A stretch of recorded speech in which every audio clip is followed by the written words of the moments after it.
Hello my dear students, today we are going to start chapter from geography that is called as resource and development. We are going to study this chapter in which we will study about various types of resources and how can we develop these resources, how can we manage these resources. So let's start this chapter. And here various types of resources which are available in our country. You can see this is like land, water and various types of fossil fuels, everything we have. So बहुत सारा resource available है हमारे पास, तो हमने अपने resources को क्या किया है, डिफ्रेंशिएट कर दिया है. देखिए लिखा है on the basis of origin पर डिफ्रेंशिएट कर दिया है कि हमारे पास रिसोर्स है वो एग्जॉस्टिबिलिटी पर डिफ्रेंशिएट कर दिया है, ओनरशिप पर डिफ्रेंशिएट कर दिया और डेवलपमेंट के बेसिस पे हमने अपने रिसोर्सेज को डिफ्रेंशिएट कर दिया कि हमारे पास इस चार तरीक़ों से रिसोर्स होते हैं. इन चार तरीके के रिसोर्स कौन कौन से हैं, तो कह रहे हैं जो पहला जो हमारा है on the basis of origin, ये कौन सा रिसोर्स होता है. तो हम आते हैं दो तरह के ओरिजिन के बेसिस पे दो तरह के रिसोर्स होते हैं हमारे पास. First one is a biotic resources and other is a biotic resources. Biotic resources belongs to anything which is a living thing से बिलोंग करती है. जैसे कि हमारे ये कह सकते हैं इसको, ये हमारे एनिमल्स हैं, इसको बोलते हैं हमारा फाउना. और जो हमारे ये प्लांट्स हैं, जितने भी हमारे इंडिया में जितने भी प्लांट्स हैं, ट्रीज़ हैं, जब वो फॉरेस्ट हैं, ये सब बोलते हैं फ्लोरा. और जितने भी एनिमल्स आते हैं ये सब आते हैं हमारे फाउना. तो ये बायोटिक रिसोर्सेज है. जो भी लिविंग से बिलोंग करेगी वो हमारे बायोटिक है. और बायोटिक में भी दो हैं, फ्लोरा एंड फाउना. अब बायोटिक रिसोर्सेज हमारे कौन से होते हैं, which is belongs to the non living. हमारे नेचर में हैं लेकिन वो नॉन लिविंग, जैसे कि हमारे मिनरल्स हो गए, रिसोर्सेज, सॉयल और हमारी वाटर है ना, टेम्परेचर, ये सब हमारे अबायोटिक रिसोर्सेज हमारे नेचर में अवेलेबल है हमारे पास. तो ये सब हमारे इनके ओरिजिन क्या है, अबायोटिक. मतलब कोई ऐसा रिसोर्सेज जो कि नॉन लिविंग हो, that is called as abiotic.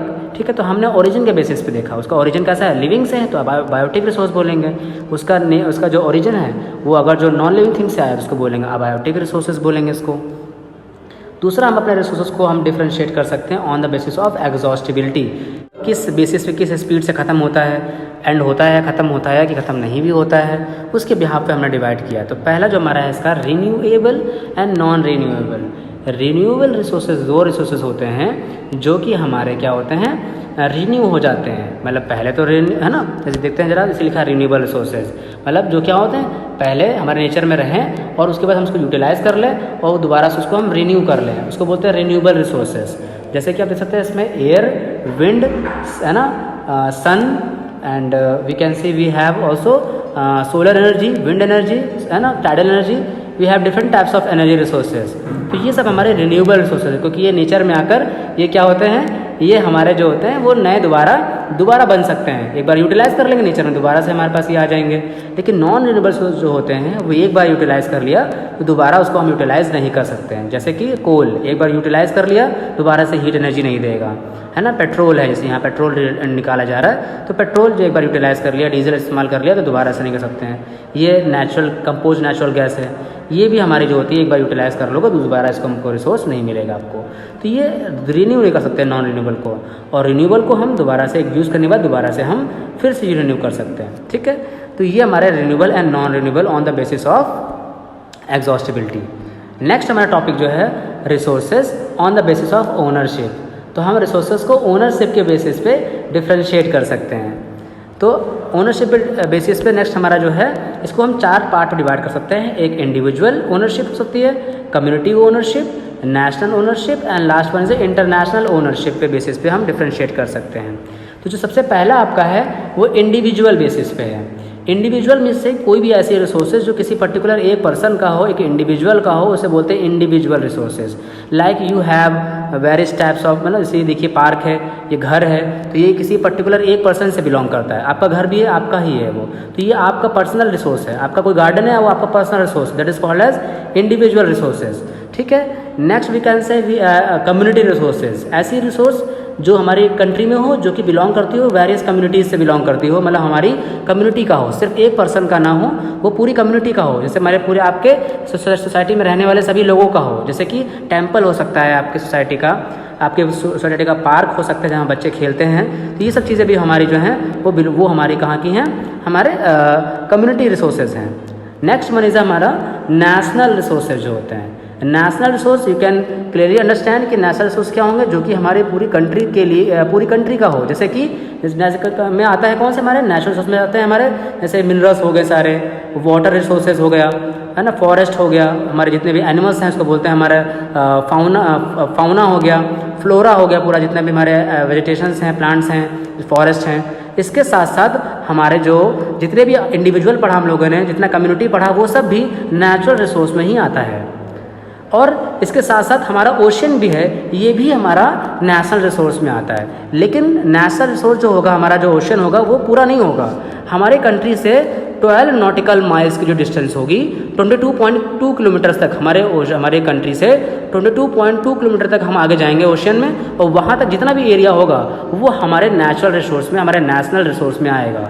उसके आगे नहीं आएगा, उसके आगे वो इंटरनेशनल रिसोर्स हो जाएगा। लेकिन इसके यहाँ तक हमारा जो ओशन होगा वो नेशनल रिसोर्स कहलाता है। नेक्स्ट हमारा जो है international resources. International resources are those resources belongs to whole country, means जिसको पूरी कंट्री के और इंटरनेशनल ऑर्गेनाइजेशन क्या करते हो, होल्ड करते हो, और they are responsible for using all the resources. ठीक है, कम्युनिटी बेस्ड, हम मीटिंग बेस्ड पे ही सारे रिसोर्स को यूटिलाइज करते हैं। जैसे कि आप देख सकते हो जितना भी पार्ट हमारा वाइट वाला पार्ट है, ये इसमें ओशियन भी इंक्लूडेड है। तो इसके वाला जो एरिया है वो हमारा जो है वो बिलोंग करता है हमारे इंटरनेशनल रिसोर्सेज। लेकिन जितना ब्लू वाला पार्ट दिख रहा है, ये ऐसा रिसोर्स है जिस पे किसी का कंट्रोल नहीं है। ये कंट्रोल किसका है, इस पर पूरी कंट्री का कंट्रोल है। इसको बोलते हैं इंटरनेशनल रिसोर्सेज, हर कंट्री का इस पर कंट्रोल है। तो ये होता है हमारा इंटरनेशनल रिसोर्सेज, मतलब कि 200 nautical miles of the exclusion economical zone. मतलब कि अगर जो हम 200 इकोनॉमिक, अगर जो हम आगे बढ़ जाते हैं तो वो इंटरनेशनल रिसोर्स लगने लगता है। 200 नॉटिकल माइल्स अगर डिस्टेंस आगे जाते हैं अपनी कंट्री से, तो हमारा वो लगता है क्या, वो हमारा लगता है इंटरनेशनल रिसोर्सेज। जैसे कि देखो जितना भी ब्लू वाला पार्ट है ये किसी का नहीं है, इसका मतलब ये किसका है, ये पूरी वर्ल्ड में सभी का है एक तरह से। तो इसका यूटिलाइजेशन कोई पर्टिकुलर एक कंट्री नहीं करेगी, सभी लोग अपने एक एग्रीमेंट और मीटिंग के अकॉर्डिंग इसका यूटिलाइजेशन किया जाएगा। किसी कंट्री को उसका यूटिलाइज करना है तो मीटिंग कर सब लोग कॉमन एग्रीमेंट के बाद ही इसको यूटिलाइज कर सकते हैं। जैसे कि अंटार्कटिका है, वो किसी का नहीं है। अंटार्कटिका में सभी लोग अपने साथ मिलकर अपना वहाँ रिसर्च स्टेशन मीटिंग के बाद वहाँ पर लगा सकते हैं। So now we last in will discuss the topic resources on the basis of development. हम डेवलपमेंट के बेसिस पे भी हम अपने रिसोर्सेज को डिफ्रेंशिएट कर सकते हैं। डेवलपमेंट बेसिस पे कौन से होते हैं, तो लिखा है पोटेंशियल एंड डेवलप्ड। वो पोटेंशियल वो रिसोर्सेज होते हैं जो हमारे कंट्री में होते तो हैं, लेकिन अभी तक हमने उसको कह सकते हैं अभी तक डेवलप नहीं किया। जैसे कि सोलर एनर्जी हो गया, विंड एनर्जी हो गया, ये हमारी कंट्री में इसके कई सारे रिसोर्सेज है। गुजरात है, राजस्थान है, यहाँ पर विंड एनर्जी बहुत अच्छे रिसोर्स अवेलेबल है। सन के भी सोलर एनर्जी के भी अच्छे रिसोर्स अवेलेबल हैं, लेकिन हम इसका यूटिलाइजेशन नहीं कर पाते हैं, क्योंकि हम इसको यूटिलाइज कर सकते हैं लेकिन अभी किया नहीं, क्योंकि lack of we can say technology इतनी नहीं है कि हम इसको यूटिलाइज कर पाएँ अभी। तो ये पोटेंशियल रिसोर्सेज है, मतलब कि जिसका यूटिलाइजेशन हम अभी कर सकते हैं लेकिन अभी किया नहीं है। ठीक है, और अच्छा कर सकते हैं इसमें। डेवलप्ड रिसोर्सेज वो होते हैं जैसे कि हमारे ऑलरेडी हमारे पास में, जैसे कि कोल, पेट्रोल, डीजल, ये सब हमारे पास ऑलरेडी पहले से हैं और इसकी यूटिलाइज करते हैं हम। अब पहले से जानते हैं कि इसके बारे में सब जानते भी हैं कि आखिर ये कहाँ पे मिलता है, कितना हमारे पास अवेलेबल है, कितनी एनर्जी देता है, सब जानते हैं डेवलप के बारे में। लेकिन एक बात खास बात है कि डेवलप्ड रिसोर्स जितने हमारे पास हैं, जैसे कोल, डीजल, पेट्रोल, इनको यूटिलाइज करने के लिए आपके पास कोई ना कोई पर्टिकुलर मशीनरी या कोई ना कोई टेक्नोलॉजी होनी चाहिए। नेक्स्ट हमारा जो है स्टॉक रिसोर्सेज और रिजर्व। स्टॉक और रिजर्व। स्टॉक रिसोर्स हमारे पास वो रिसोर्सेज होते हैं जो कि हमारे पास नेचर में बहुत सारा अवेलेबल हो, लेकिन अभी तक हमारे पास उसके बारे में कोई भी टेक्नोलॉजी डेवलप्ड नहीं हो पाई। जैसे कि पानी है, पानी में क्या होता है, हाइड्रोजन होता है, H2O होता है। फॉर्मूला क्या होता है उसका, H2O। तो H2O में जो हाइड्रोजन है वो बढ़िया सा हमारा रिसोर्स है, हाइड्रोजन में बहुत एनर्जी होती है, लेकिन इसको यूटिलाइज हम नहीं कर सकते हाइड्रोजन को। क्यों? क्योंकि अभी तक हमारे पास कोई टेक्नोलॉजी नहीं है कि हम हाइड्रोजन का इस्तेमाल अपने फ्यूल एज अ फ्यूल इस्तेमाल कर सकें या अपने किसी टेक्नोलॉजी में इस्तेमाल करें हाइड्रोजन का। इतना सारा हाइड्रोजन हमारे पास अवेलेबल है पानी के रूप में, लेकिन अभी भी इसका यूटिलाइजेशन अभी करना हम नहीं जानते हैं। ठीक है, रिजर्व्स में कौन से होते हैं, रिजर्व वो रिसोर्सेज होते हैं जो हमारे पास ऑलरेडी नेचर में अवेलेबल है, रिजर्व है। जैसे कोल, पेट्रोल, डीजल, ये सब हमारे रिजर्व रिसोर्सेज हैं, हमारे पास नेचर में हैं, है ना, विंड है, सब चीज़ें हमारे पास रिजर्व रिसोर्सेज हैं। लेकिन अभी इसका इस्तेमाल अभी हमने कर भी रहे हैं, इसका यूटिलाइज कर भी रहे हैं, लेकिन स्टॉक का भी यूज़ हम नहीं कर रहे होते हैं। जैसे कि देखिए यहाँ पर टाइडल एनर्जी, पानी का है, देखिए पानी बह रहा है यहाँ पर, तो वाटर है, इसके पास हमारा टेक्नोलॉजी भी है, इसके बारे में हम सब जानते भी हैं, इसका यूटिलाइजेशन भी कर रहे हैं, तो वो रिजर्व होता है। ठीक है, जैसे कि हमने बताया एग्जांपल में आपको, रिवर हो गई, रिवर का पानी हम स्टोर करते हैं, उससे हम टेक्नोलॉजी की हेल्प से उससे बिजली बनाते हैं। तो ये एक तरह का रिजर्व रिसोर्स है जिसके बारे में हम सब जानते हैं, कितना है कितना अवेलेबल नहीं है, कैसे यूटिलाइज़ करना है, इसके बारे में हम सब जानते हैं। That is called reserve resources. लेकिन जिसके बारे में हम नहीं जानते अभी, that is called as a stock, जिसके बारे में हमारे पास है तो, लेकिन अभी इसको यूटिलाइज़ करने की टेक्नोलॉजी हमारे पास नहीं है।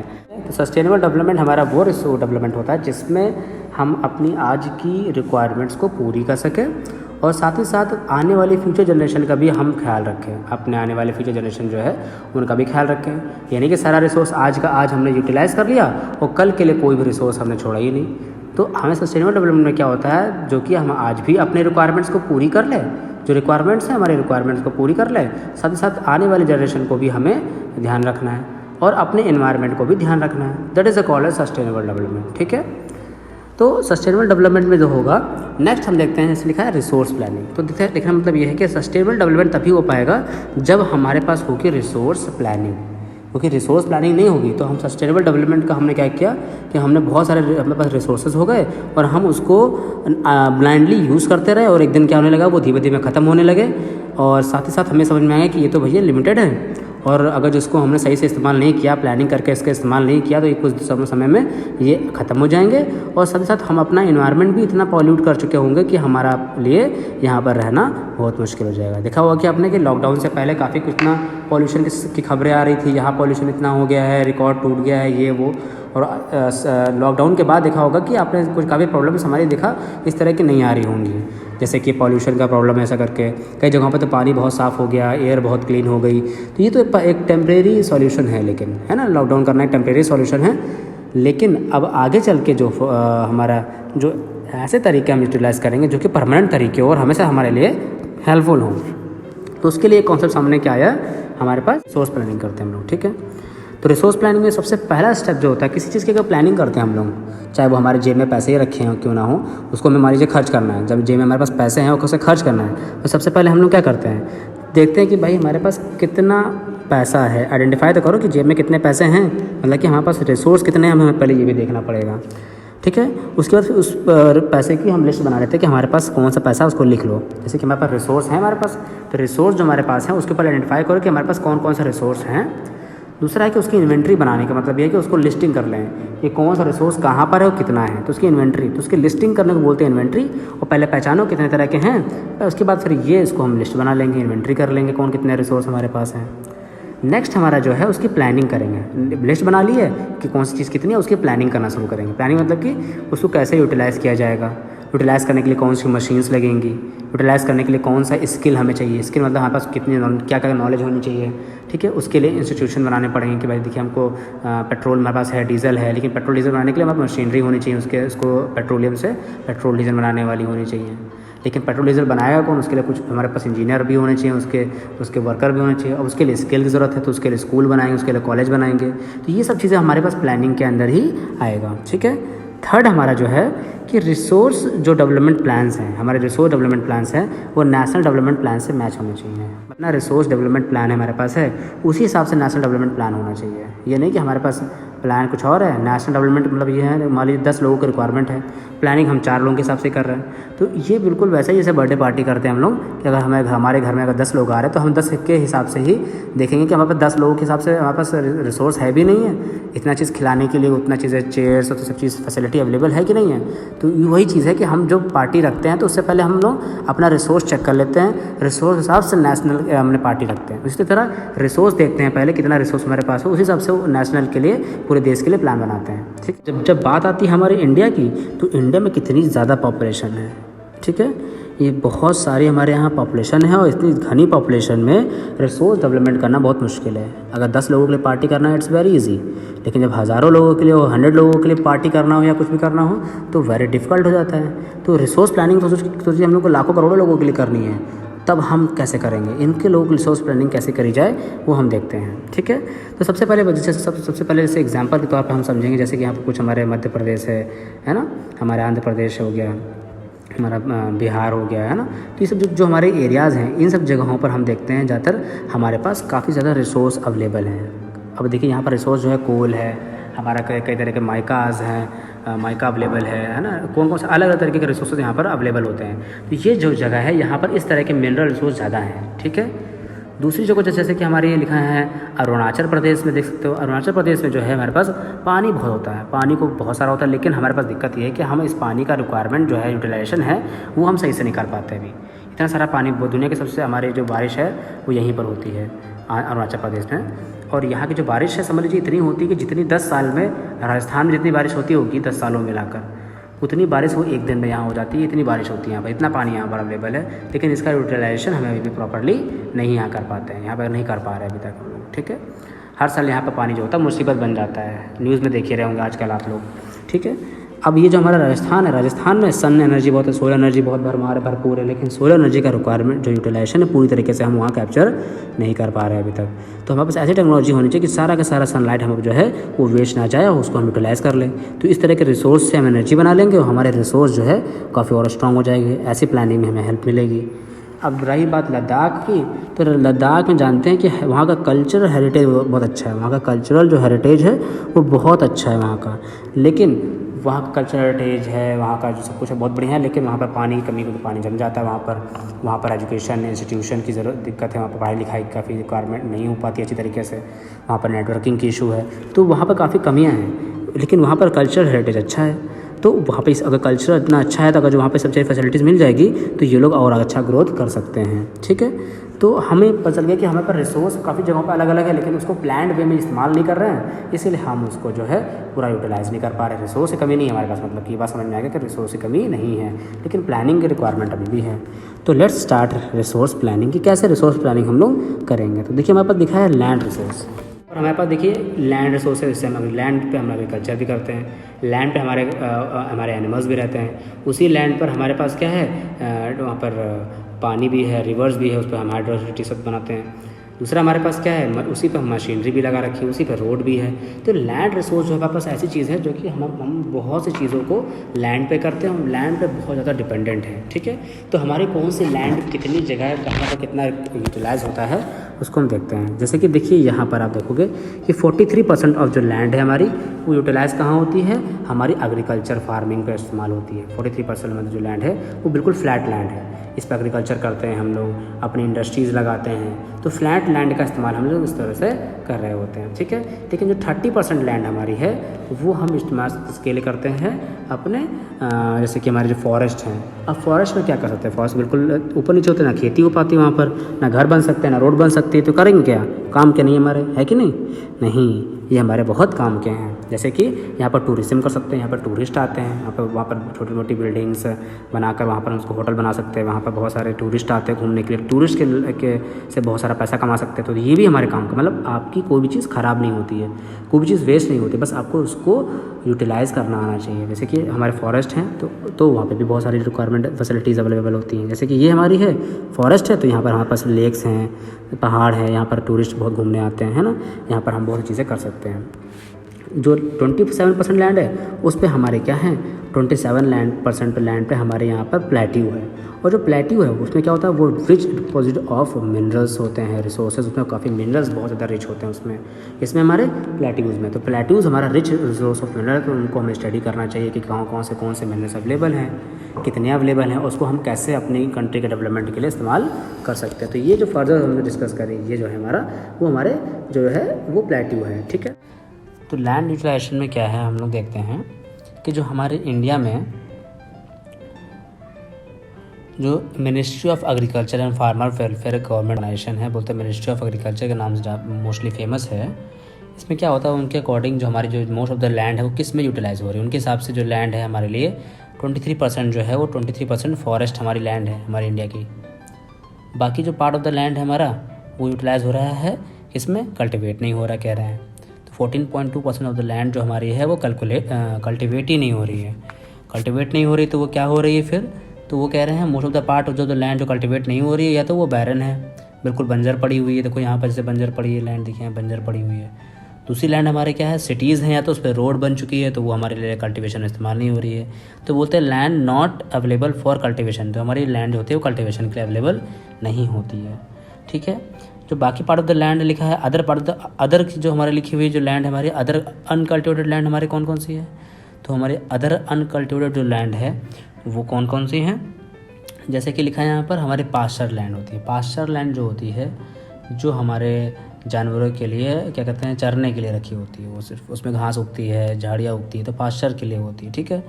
और ये प्लांटेशन के लिए होती है। प्लांटेशन मतलब कि जैसे बाग हैं, आम के बाग है, जैसे मलिहाबाद देखा होगा अपन लोगों ने, तो वहाँ आम ही आम है, तो वहाँ कल्टीवेशन नहीं मानते, उसको प्लांटेशन कल्टीवेशन मानते हैं।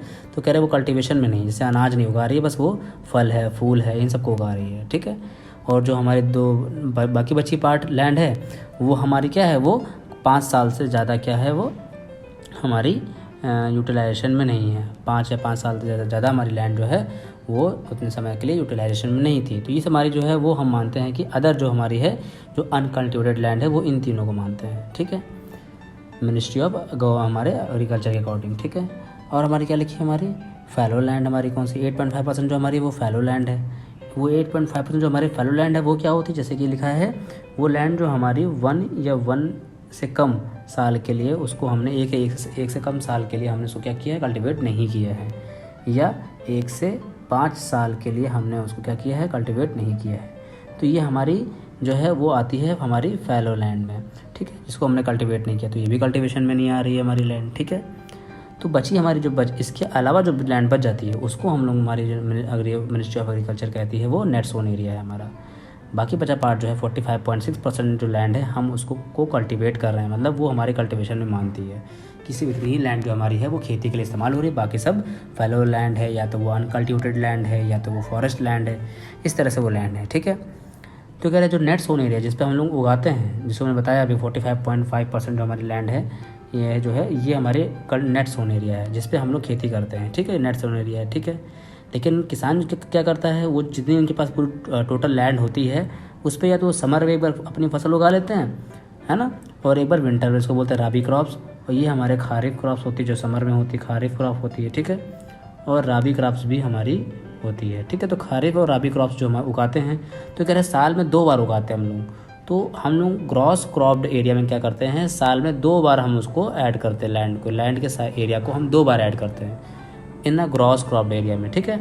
नेट सोन एरिया में क्या करते हैं, हम लोग सिर्फ 1 बार करते हैं लैंड को ऐड, लेकिन ग्रॉस क्रॉप्ड एरिया में हम लैंड को 2 बार करेंगे, 2 बार कल्टीवेट कर रहे हैं, तो this is called as a gross cropped area, ठीक है।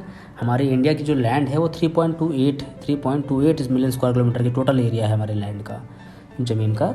लेकिन कह रहे हैं उसमें से जो 93% जो लैंड है उसका सर्वे, उसका रिकॉर्ड हम जानते हैं कि उसका रिकॉर्ड क्या है, लैंड कितनी है कितनी नहीं है, ठीक है। लेकिन जो हमारी 7% लैंड है, ये 7% है, इसके बारे में हमें कुछ पता ही नहीं है, ठीक है, सही से इसका रिकॉर्ड भी नहीं है। क्यों रिकॉर्ड नहीं है, क्योंकि जो हमारी ये पार्ट ऑफ द लैंड जैसे बिल्कुल पहाड़ी इलाका है ना, दूसरे पार्ट ऑफ द कंट्री से अटैच लैंड हमारी होती है ये वाली, ठीक है। कुछ हमारे जम्मू एंड कश्मीर के यहाँ का, कुछ हमारा कश्मीर में चला जाता है, कुछ हमारा चाइना में चला जाता है पार्ट। तो ये जो पार्ट है हमारा, इसके बारे में इसलिए टोटल रिकॉर्ड हम नहीं रख पाते हैं, ठीक है। तो बहुत सारी जो लैंड हमारी होती है वो क्या करते हैं हम लोग डिग्रेड भी कर देते हैं लैंड को। सपोज़ करिए हमने ये देखिए माइनिंग एंड क्वेरिंग होती है ना, माइनिंग करते हैं हम लोग यहाँ पर। सपोज़ करिए हमने यहाँ पर कोई ना कोई मिनरल रिसोर्स की खुदाई करी है, माइनिंग करी है यहाँ पर, और जब वो माइनिंग कर लेते हैं तो उस लैंड को हम छोड़ देते हैं, ऐसे अबंडेंट छोड़ देते हैं, खाली छोड़ देते हैं, ठीक है। तो इस तरह से हमारी लैंड होती है डिग्रेड हो जाती है, ख़राब पड़ी रहती है, वो भी लैंड का यूटिलाइजेशन नहीं हो रहा कुछ, है ना। जैसे कि हमारे बात कर रहे हैं मध्य प्रदेश में, वेस्ट बंगाल में, है ना, ये सब जगहों पर, आंध्र प्रदेश में, यहाँ पर क्या हो रहा है, यहाँ पर जो मोस्ट ऑफ द लैंड हमारी जो होती है इस तरह से बर्बाद हो जाती है, ठीक है। और ये हमारी मोस्ट ऑफ द लैंड जो है उसमें हम क्या कर रहे हैं, डिग्रेड कर रहे हैं विद द डिफॉरेस्टेशन करके हम लैंड को ख़राब करते रहते हैं। यहाँ पर कहाँ पर, जो हमारा ये एरिया है कौन सा, ये हमारा महाराष्ट्र का एरिया, गुजरात का एरिया, ये सब जो एरिया है ज़्यादातर इसमें जो लैंड का डिग्रेडेशन यहाँ पर है वो ज़्यादातर डिफॉरेस्टेशन की वजह से होता है यहाँ पर, ठीक है। डिफॉरेस्टेशन की वजह से काफ़ी हमारी लैंड जो होती है वो यहाँ पर यूटिलाइजेशन में नहीं आ पाती है, ठीक है। और कह रहे हैं कि हमारा जैसे लिखा है grazing, improper way of grazing है। देखिए जानवरों को छोड़ दिया, वो चल रहे हैं अपने मन से, इम्प्रॉपर वे ऑफ ग्रेजिंग कहते हैं इसको। और इसमें क्या होता है, हमारे ये एरिया जैसे कि उत्तर प्रदेश हो गया, हमारा हिमाचल प्रदेश का एरिया, सब चीज़ें एरिया है, पंजाब का एरिया, इसलिए हमारे इसी वजह से डिग्रेड होने लगता है काफ़ी, ठीक है। और हमारा जो ये जो एरिया है खासकर यूपी और नॉर्दर्न एरिया वाला एरिया जो है, जो एरिया है उसको हम कहते हैं ज़्यादातर जो है वो ओवर कह सकते हैं इरिगेशन की वजह से हमारा लैंड यहाँ पे डिग्रेड भी होती है, ठीक है। तो ओवर इरिगेशन भी कर रहे थे कभी कभी। ये ओवर इरिगेशन से क्या होती है, हमारी लैंड जो होती है वो काफ़ी ज़्यादा डिग्रेडेड हो जाती है, ख़राब हो जाती है। ज़्यादा ओवर इरिगेशन भी नहीं करनी चाहिए हम लोगों को, ठीक है।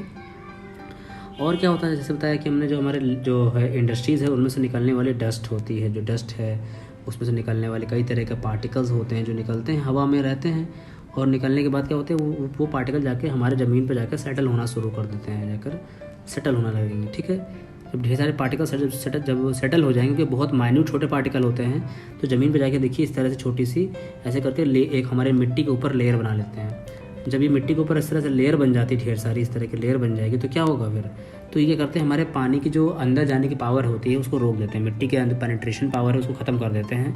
फिर जब बारिश होगी तो बारिश का जो पानी है वो अंदर नहीं जा पाएगा, अंदर पानी नहीं जा पाएगा। क्यों नहीं जा पाएगा, क्योंकि ये सारा पानी उस पर इकट्ठा होने लगेगा, क्योंकि सारा पावर जो था इस पार्टिकल्स ने ख़त्म कर दिया है, क्योंकि उसके अंदर जाने की पावर जो है, सारे पोर्स जो हैं, सारे छेद जो थे उन्होंने बंद कर दिए हैं, तो पानी अंदर नहीं जाता है। तो इससे हमारी लैंड का काफ़ी नुकसान होता है। ठीक है, इससे हम बच कैसे सकते हैं, इसको हम कर सकते हैं या किसकी हेल्प से बच सकते हैं, एफॉरेस्टेशन कर लें। तो बचने तरीका क्या है हमारे पास, एफॉरेस्टेशन, मतलब उसमें हम पेड़ों को खूब सारा लगाएं, एफॉरेस्टेशन करें हम लोग इसमें। ठीक है, और प्रॉपर मैनेजमेंट ऑफ ग्रेजिंग का प्रॉपर मैनेजमेंट करें। ग्रेजिंग का क्या करें, प्रॉपर मैनेजमेंट, कैसे कि जानवरों को सही से चराएं, मतलब कि छोड़ दिया ये नहीं कि जब लैंड है पूरा उसने ज़मीन से पूरी जड़ तक घास को खा लिया है, कुछ घास को वो उनको जब बच जाए तो उसको वहाँ से हटा देना चाहिए जानवरों को, ताकि वो जो घास बची है दोबारा से उग जाए, फिर उनके आगे खाने के लिए बना रहेगा।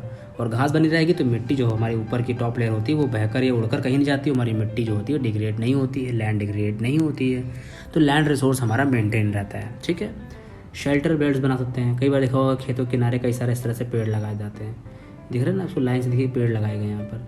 तो इससे क्या, जब हवाएं चलती है तेज़ तो ये पेड़ क्या करते हैं, हवाओं की स्पीड को कम कर देते हैं, और हमारे लैंड की जो ऊपर की जो लेयर होती है मिट्टी की वो हमारी जो लैंड होती है, ऊपर की जो मिट्टी होती है वो उड़ के कहीं नहीं जाती है, और हमारी लैंड डिग्रेड नहीं होती, उसकी फर्टिलिटी, उपजाऊपन बना रहता है उसका। ठीक है, और कह रहे हैं हमारे जो ये हमारे जो डेजर्ट है, डेजर्ट के एरिया में देखिए होता है कि हमारे इंडिया के जो डेजर्ट होते हैं उनकी सबसे खास बात ये होती है कि यहाँ पर सैंड ड्यून्स बनते हैं। सैंड ड्यून्स देख रहे हैं ना, ये देखिए डिज़ाइन ऐसे करके बनी है, ऐसे करके बनी जो है, इसे ये बने हैं ना, ये उभार बने, इनको सैंड ड्यून्स कहते हैं। ठीक है, ये सैंड ड्यून्स जो होते हैं हमारे यहाँ बनते हैं। ठीक है, इन सैंड ड्यून्स को हम मेंटेन रख सकते हैं विद द हेल्प ऑफ मतलब ये सैंड ड्यून्स जो है हमारे ये बार बार चेंज ना हो, बार बार यहाँ से उड़ के कहीं और ना चले जाएँ, तो उसके लिए हम क्या करते हैं, श्रब्स उगा सकते हैं। श्रब्स होते हैं हमारे, उनको हम उगा सकते हैं। श्रब्स हमारी झाड़ियाँ जो होती है ना उनको बोलते हैं हम लोग। ठीक है, तो कई तरह के जो श्रब्स होती है जो हमारे डेजर्ट एरिया में उग जाती हैं, उनको यहाँ उगाओ।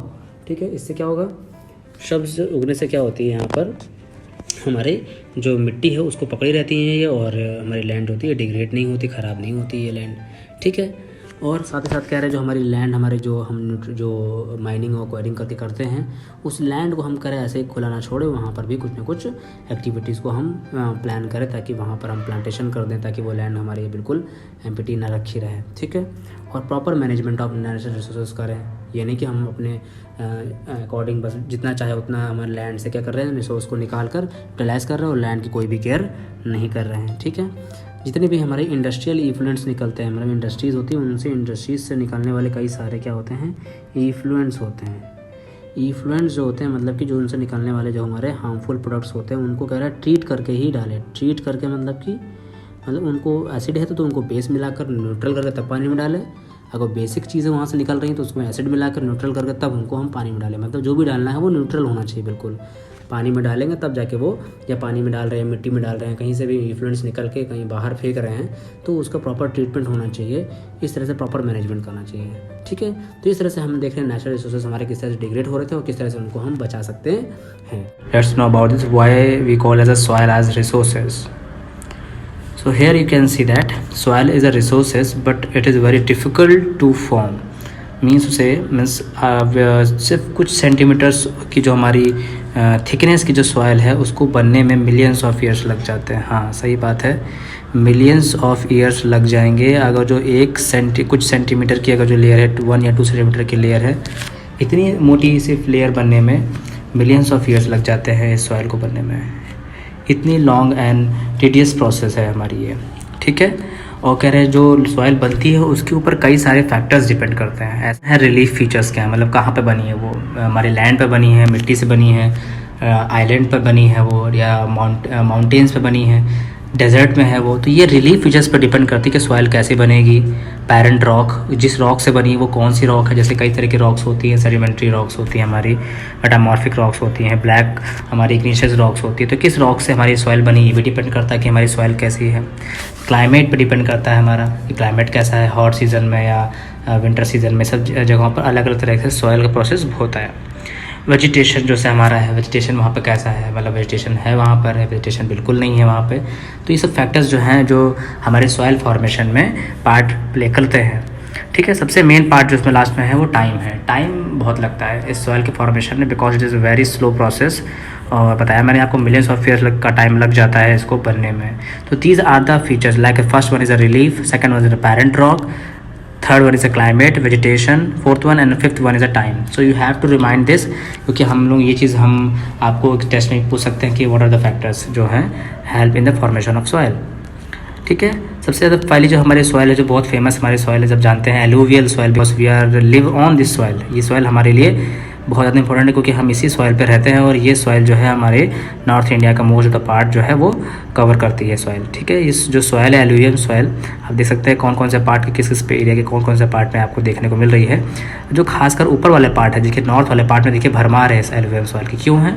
क्योंकि यहाँ पर जो रिवर्स है बहुत सारी है हमारे पास, जो रिवर से ये सॉइल बनती है। कौन कौन सी रिवर है हमारे पास? ये रिवर जो है गंगा, ब्रह्मपुत्र और गंगा, ये 3 रिवर सिस्टम से हमारे यहाँ पर ये नॉर्थ इंडिया में एलुवियल सॉइल की भरमार है। ठीक है, लेकिन आप देख सकते हैं हमारे इस कॉर्नर पे भी थोड़ी सी सॉइल यहाँ पर है, इस जगह पर भी सॉइल है।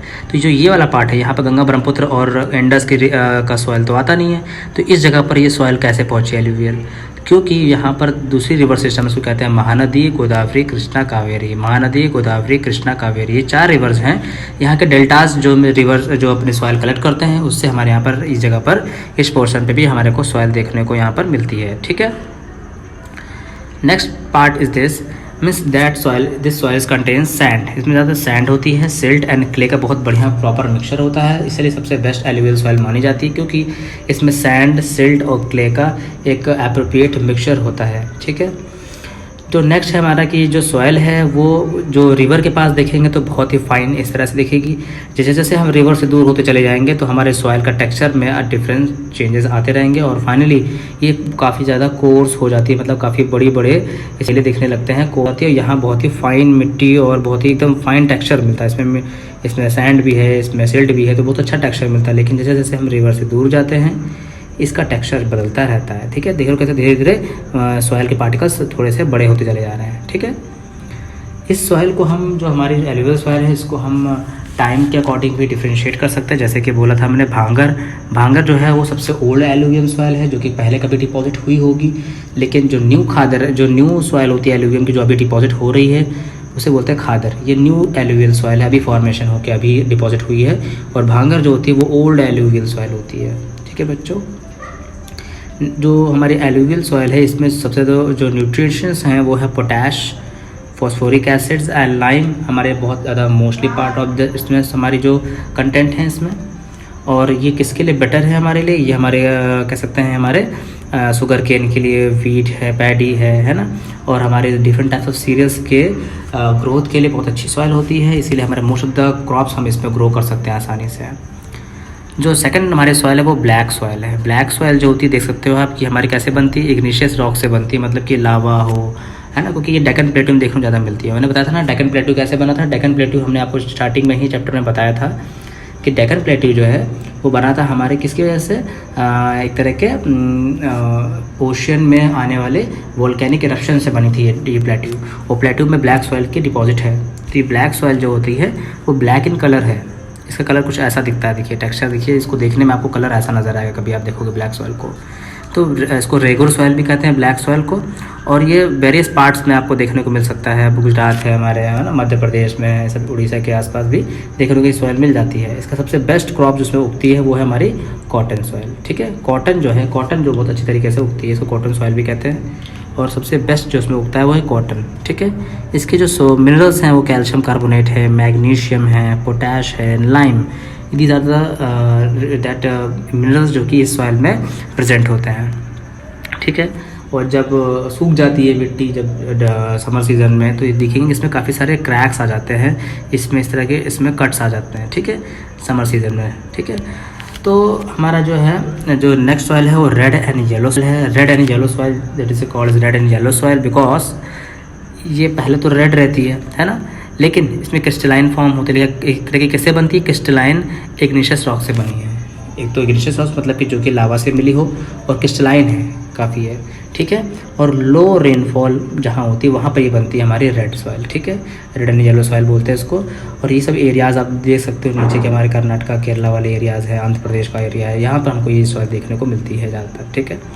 ये पहले तो रेड सॉइल होती है, लेकिन जैसे ही इस पर पानी बरसता है और इस पर मॉइस्चर आता है, ये ऑक्सीडाइज होकर इसके ये कलर जो होता है इसका थोड़ा येलोइश हो जाता है। तो पहले रेड होती है, बाद में इसमें ऑक्सीडेशन होने के बाद ये थोड़ा सा येलो हो जाती है, ठीक है, येलोइश कलर में आ जाता है, ठीक है, क्योंकि इसमें आयरन कंटेंट होता है, जो कि जब आयरन रिएक्ट करता है तो थोड़ा सा येलोइश कलर इसमें आना शुरू हो जाता है, ठीक है। नेक्स्ट हमारी जो सॉइल है वो लेटेराइट सॉइल। लेटेराइट सॉइल जो होती है हमारी, वो देखिए कुछ कुछ जगहों पर हमें आपको पैचेस में देखने को मिलती है। और जो लेटेराइट सॉइल है ये आया है लेटर वर्ड से, इसका मतलब होता है लेटर मतलब जो कि बाद में बनी हो, जैसे लिखा है। और मिलती कहाँ पर हमको मिलती कहाँ पर है? सब ट्रॉपिकल एरियाज़ पे मिलती है। देखिए हमने बताया था हमारी इंडिया के बीच से जो लाइन जाती है, एक हमारी लैटिट्यूड जाती है, उसका नाम है tropic of cancer. Tropic of cancer के ऊपर वाला सब ट्रॉपिकल एरिया, उसके नीचे वाला ट्रॉपिकल एरिया, तो दोनों की तरफ आपको ये लेटेराइट सॉइल देखने को मिलती है, ठीक है, ओके। अब देखेंगे यहाँ पर इसके जो फॉर्मेशन है ये डिपेंड किस पे करता है हमारे लिए। काफ़ी आप ये देख सकते हैं कि काफ़ी जितनी हेल्दी नहीं है सॉइल, ये लेटेराइट सॉइल देख सकते हैं आप इसमें कि इतनी हेल्दी नहीं है कि पार्टिसिपेट कर सके for the growth of different plants. और साथ ही साथ ये कैसे फॉर्म होती है हमारे, ये इसका नेचर कैसा है? एसिडिक नेचर है इसका, डिफिशिएंट इन प्लांट न्यूट्रिएंट्स, इसके प्लांट के न्यूट्रिएंट्स भी इतने अच्छे नहीं हैं, एसिडिक नेचर है इसका। तो ये कह सकते हैं प्लांट के लिए अच्छा नहीं है सॉइल हमारा लेटेराइट सॉइल, ठीक है। और काफ़ी ज़्यादा ग्रेवल होती है। और ज़्यादातर इसका यूटिलाइजेशन किसके लिए हो रहा है? ये टी एंड कॉफ़ी कल्टीवेशन के लिए कर सकते हैं, कॉफ़ी कल्टीवेशन के लिए कर सकते हैं, क्योंकि प्लांट वाली क्रॉप्स होती है, जो बड़े बड़े प्लांट होते हैं उनके लिए ये सॉइल थोड़ी ठीक रहती है, जिसमें हम ये कल्टीवेशन कर पाते हैं, ठीक है। Next one is arid soil. Arid soil जो हमारी सॉइल है वो एक तरह की हमारे ऐसे एरिया में मिलती है जहाँ पर हमारा बहुत ज़्यादा लेस रेनफॉल होती है, बहुत कम रेनफॉल होती है। और यहाँ पर आपको इस तरह के सॉइल का टेक्सचर देखने को मिलता है, सैंडी जैसा टेक्सचर रहेगा आपको। इसमें बुशेस देखने को मिलेंगे सॉइल में सिर्फ आपको, ठीक है। और ये सॉइल जो है बताया मैंने आपको बहुत इंटेंस हीट एंड टेम्परेचर को बियर करती है, और काफ़ी ज़्यादा सैंडी सॉइल होती है हमारी ये, ठीक है। और जो सैंडी सॉइल होती है इस प्रकार जो मॉइस्चर होता है, जब ये बिल्कुल ड्राई होती हैं और भी ड्राई होंगे तो इसमें सॉल्ट फॉर्मेशन हो सकता है इसमें, ठीक है। तो कुछ जगहों पर इसका यूज़ हम लोग करते हैं फॉर फॉर्मेशन ऑफ सॉल्ट की रॉक्स अंदर से निकाली जाती हैं, और इस तरह से सॉल्ट बनाने का भी काम आता है, क्योंकि इसमें बहुत सारे सॉल्ट डिज़ोल्व होती है। तो इसलिए जब पानी सूख जाता है तो वो जो सॉल्ट होती है वो क्रिस्टलाइन फॉर्म में कन्वर्ट हो जाता है, और हम आसानी से सॉल्ट को ऑब्टेन कर सकते हैं यहाँ से, ठीक है, okay. Next one is last one is forest soil. Forest soil आप देख सकते हैं जो कहाँ मिलेगा आपको, ये हिमालय एरियाज़ में मिलेगा आपको, हिमाचल प्रदेश और ऊपर। तो ये फॉरेस्ट सॉइल जहाँ पर मोस्टली फॉरेस्ट एरियाज़ होते हैं, ठीक है। और बनते कहाँ पर? हिमालय या हमारे हिली एरियाज़ पे आपको फॉरेस्ट सॉइल देखने को मिलेगी। इसका थोड़ा सा एसिडिक सॉइल होती है और लो ह्यूमस उसमें कंटेंट कम होता है, लो ह्यूमस कंटेंट रहता है, और थोड़ी सी एसिडिक नेचर की होती है ये सॉइल, ठीक है। तो आपने देखा कि various types of various soils हमारे पास अवेलेबल हैं, और ये सारी सॉइल्स जो इतनी हैं हमारी इम्पॉर्टेंट है, और एक इम्पॉर्टेंट मिनरल रिसोर्स है हमारे लिए, क्योंकि हम इस पर सॉइल पर डायरेक्टली डिपेंड नहीं करते, लेकिन हाँ इनडायरेक्टली डिपेंड करते हैं। जिससे हम मेडिसिन है, हमारे प्लांट्स है, फूड है, और प्लांट्स डायरेक्टली सॉइल पर डिपेंड करते हैं, लेकिन हम प्लांट्स पर डायरेक्टली डिपेंड करते हैं। तो इस तरह से हम इनडायरेक्टली सॉइल पर डिपेंड करते हैं for our food and shelter, हर चीज़ के लिए हम अपने सॉइल पर डिपेंड करते हैं। तो soil is a very important natural resources.